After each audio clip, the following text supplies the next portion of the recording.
Hello everyone and welcome back to another Just Talking video. I really need to think of a proper name, preferably one with an owl pun. Today I want to talk about the ports of fighting games on the PlayStation and how they make me feel weird. No, I don't hate these ports, I like them.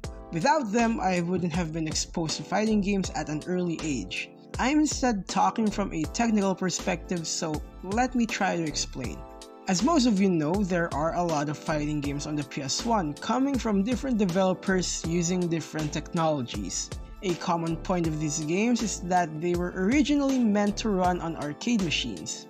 These machines are more powerful than the console, so when they ported the games to the PS1, compromises have to be made. This goes for both 2D and 3D games, but I believe the former experienced it the most.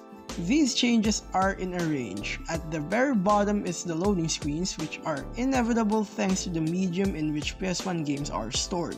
Then there's the graphical and sound fidelity, which has its own range. You can either get a near arcade perfect fidelity or some corners are cut. For example, some animation frames and details are missing in the artwork, or the music quality is not as good as the original.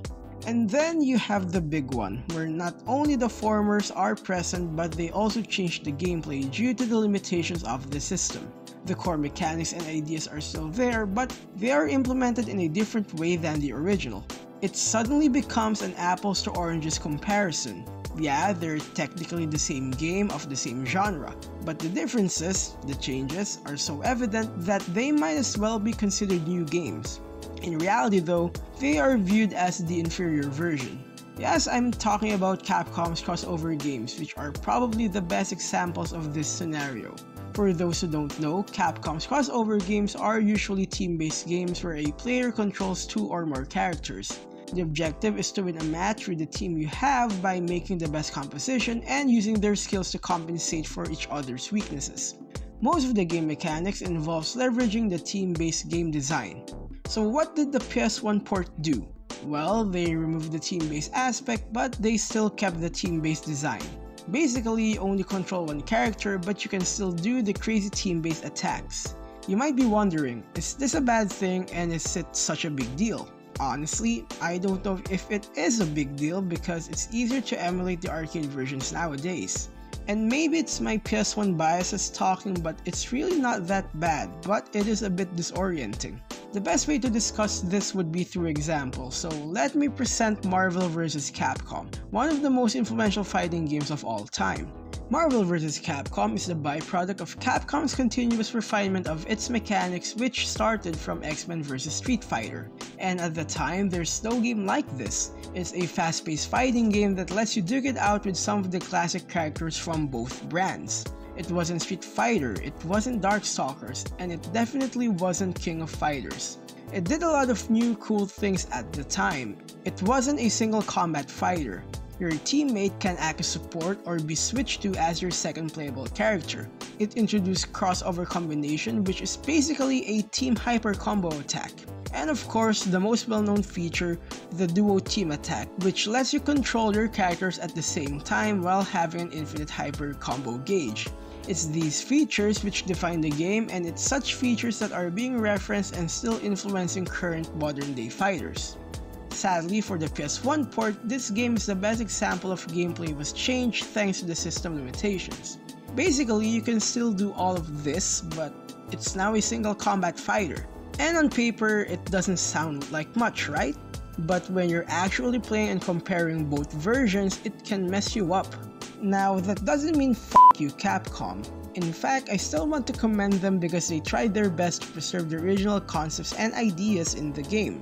For example, if you still want to have the team-based fights, you play crossover mode but you're limited to the characters you and the AI choose. You can't have 4 different characters, which is a shame because that was part of the fun, the height of this game. So why does this make me feel weird? Well, for starters, the PS1 version are the copies I grew up with. I never played the game in the arcades. I grew up thinking that Marvel vs. Capcom and other PS1 fighting games are supposed to be like this. To be fair, this could be a me problem. It took several years for me to learn and realize that the original versions are different from the PS1 ports, and that they are more fun than the fun I already experienced. I can't help feel like there's this weird disconnect, that the games I grew up with are not the actual version. Maybe I'm reading too much into this or giving too much meaning, and if I am, I'm sorry. I understand that what matters is whether or not I had fun in the end, and technically you're right. I had so much fun with these games. I like to think that I don't really care too much about the compromises made, but there's this part of me that can't help feel a little sad that these games are not what they're supposed to be. That a part of them is missing. And in turn, it makes me wonder, am I discrediting what these ports are? Am I justified in feeling like this? Sorry if I got a little philosophical there, over video games of all things, but these thoughts and feelings have been in my head for some time now. The ironic thing is, in the end, I'll still play these games, and I'll still love them. Maybe I'm overthinking this, since that's technically an answer, right? Or maybe weird isn't the right way to describe how I actually feel. Thank you for watching and listening, and I'll see you in the next video. Hi there, if you like the content, please subscribe as it helps the channel. If you want to hear my thoughts on games or for channel updates, follow me on Twitter at KenAthomos. I also have a Ko-fi page if you want to further support the channel.